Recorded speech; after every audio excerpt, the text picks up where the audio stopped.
എൻസൈക്ലോവിങ്സിന്റെ പുതിയൊരു വീഡിയോയിലേക്ക് നിങ്ങൾക്ക് ഏവർക്കും സ്വാഗതം. ഈ വീഡിയോയിലൂടെ നിങ്ങളുമായി ഷെയർ ചെയ്യുന്നത് PM കിസാൻ സമ്മാൻ നിധിയുമായി ബന്ധപ്പെടുത്തിയുള്ള ചില പ്രധാനപ്പെട്ട അപ്ഡേറ്റുകളാണ് ഉൾപ്പെടുത്തിയിട്ടുള്ളത്. നമ്മുടെ വീഡിയോസ് ആദ്യമായി കാണുന്ന സുഹൃത്തുക്കളാണെങ്കിൽ ആദ്യമേ തന്നെ ചാനൽ ഒന്ന് സബ്സ്ക്രൈബ് ചെയ്യുക. അപ്പോൾ നമുക്ക് വിശദാംശങ്ങളിലേക്ക് കടക്കാം. കേന്ദ്ര സർക്കാരിന്റെ ജനപ്രിയ പദ്ധതിയായിട്ടുള്ള PM കിസാൻ സമ്മാൻ നിധിയുടെ പ്രതിവർഷം 6000 രൂപ നമ്മുടെ വീടുകളിൽ വാങ്ങുന്നവർ ഉണ്ട് എങ്കിൽ ഈ പറയുന്ന കാര്യങ്ങൾ ശ്രദ്ധിക്കേണ്ടതാണ്. 22 ഇൻസ്റ്റാൾമെന്റുകൾ നിലവിൽ വിതരണം ചെയ്തു.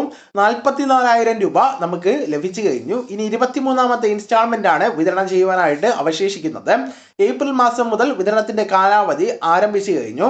ഏപ്രിൽ തൊട്ട് ജൂലൈ വരെയുള്ള കാലയളവിനുള്ളിൽ എപ്പോൾ വേണമെങ്കിലും നമ്മുടെ ബാങ്ക് അക്കൗണ്ടിലേക്ക് അടുത്ത ഇൻസ്റ്റാൾമെന്റ് ആയിട്ടുള്ള 2000 രൂപ എത്തിച്ചേരാവുന്നതാണ്. സാധാരണഗതിയിൽ ഒരു പീരീഡ്, അതായത് 4 മാസത്തേക്കായിരിക്കും സഹായം എത്തിച്ചേരുന്നത്. അതായത് ജൂൺ ജൂലൈ മാസങ്ങളിൽ. പക്ഷേ ഇപ്രാവശ്യം തുക ലഭിക്കണമെങ്കിൽ നമ്മോട് കുറച്ച് കാര്യങ്ങൾ ചെക്ക് ചെയ്യണമെന്ന് കേന്ദ്ര സർക്കാർ ആവശ്യപ്പെട്ടിട്ടുണ്ട്. അതിൽ ഏറ്റവും പ്രധാനപ്പെട്ടത് ഇലക്ട്രോണിക് KYC തന്നെയാണ്. മുൻപ് നമ്മൾ KYC ചെയ്തിട്ടുള്ളവരാകാം, എങ്കിൽ പോലും ചിലർക്ക് KYCയുമായി ബന്ധപ്പെടുത്തിയുള്ള ചില അറിയിപ്പുകൾ ഫോണിലേക്ക് എത്തിച്ചേരാറുണ്ട്.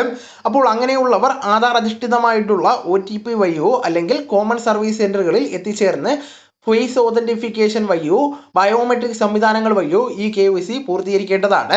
ഇനി അത് മാത്രമല്ല, കൃത്യമായിട്ട് നമ്മുടെ ലാൻഡ് റെക്കോർഡുകൾ അപ്ഡേഷൻ ചെയ്തിരിക്കേണ്ടതാണ്. കൃത്യസമയത്ത് നമ്മുടെ ഭൂമിയുമായി ബന്ധപ്പെടുത്തിയുള്ള കരം അടയ്ക്കുന്നത് ഉൾപ്പെടെയുള്ള കാര്യങ്ങൾ നമ്മൾ ഇതിൽ ശ്രദ്ധിക്കേണ്ടതായിട്ടുണ്ട്. ഇനി അത് മാത്രമല്ല, ലാൻഡ് സീഡിംഗ് S എന്നാണ് കാണിക്കുന്നതെങ്കിൽ മറ്റു പ്രശ്നങ്ങളില്ല. ലാൻഡ് സീഡിംഗ് ചിലർക്ക് പരാജയപ്പെട്ടതായിട്ട് കാണുന്നുണ്ട്. അങ്ങനെയുള്ളവരാണ് എങ്കിൽ അത് പരിഹരിക്കുന്നതിന് വേണ്ടി ക്രമീകരണം ചെയ്യേണ്ടതാണ്. കൃഷിഭവൻ വഴിയും വില്ലേജ് ഓഫീസുകൾ വഴിയും നിസ്സാര സംശയങ്ങൾ കൊണ്ട് നമുക്കിത് പൂർത്തീകരിക്കുന്നതിന് വേണ്ടി സാധിക്കുന്നതാണ്. ഇനി മറ്റൊരു പ്രധാനപ്പെട്ട കാര്യം നമ്മുടെ ആധാർ ബാങ്ക് അക്കൗണ്ട് സീഡിംഗ് ആണ്. നമ്മുടെ ബാങ്ക് അക്കൗണ്ടുകൾ ആധാറുമായിട്ട് സീഡ് ആയിട്ടുള്ളതിന് വേണ്ടി ശ്രദ്ധിക്കേണ്ടതാണ്. ആധാറുമായിട്ട് ലിങ്ക് ചെയ്തിട്ടുണ്ട് എങ്കിൽ പോലും ഈ ആധാർ അധിഷ്ഠിതമായിട്ടുള്ള തുക വിതരണം നടക്കുന്നത് കൊണ്ട് ആധാർ ബാങ്ക് അക്കൗണ്ട് സീഡിംഗ് എന്ന് പറയുന്ന ഒരു കടമ്പയാണ് ഇനേബിൾ ആക്കേണ്ടത്. ഇത് ചിലർക്ക് ബാങ്ക് അക്കൗണ്ടുകളിൽ ഇനേബിൾ ആയിട്ടില്ല. അങ്ങനെ വരുമ്പോഴാണ് ആധാർ അധിഷ്ഠിതമായിട്ടുള്ള അക്കൗണ്ട് സീഡിംഗ് പൂർത്തീകരിക്കാത്ത സാഹചര്യം ഉണ്ടായിരിക്കുന്നത്. ഇനി ഇത്തരത്തിൽ സീഡ് ചെയ്തിട്ടും നമ്മുടെ ബാങ്ക് അക്കൗണ്ടിലേക്ക് തുക എത്തുന്നില്ല എങ്കിൽ ആധാർ CD ചെക്ക് ചെയ്ത ശേഷം പോസ്റ്റ് ഓഫീസിൽ ഒരു അക്കൗണ്ട് ആരംഭിക്കേണ്ടതാണ്. 200 രൂപ മാത്രമേ നമുക്കിവിടെ ആകുന്നുള്ളൂ. മറ്റ് പല ക്ഷേമ പദ്ധതികളുടെ ആനുകൂല്യം വാങ്ങുവാൻ പിന്നീട് ഇത് ഉപയോഗിക്കുന്നതാണ്. അതായത് പോസ്റ്റ് ഓഫീസിൽ ഒരു അക്കൗണ്ട് ഓപ്പൺ ചെയ്യുന്നതോടുകൂടി മറ്റ് സർക്കാരിൻ്റെ എല്ലാ ആനുകൂല്യങ്ങളും ഇത്തരം അക്കൗണ്ടിലേക്ക് എത്തിച്ചേരുകയും ചെയ്യുന്നതാണ്.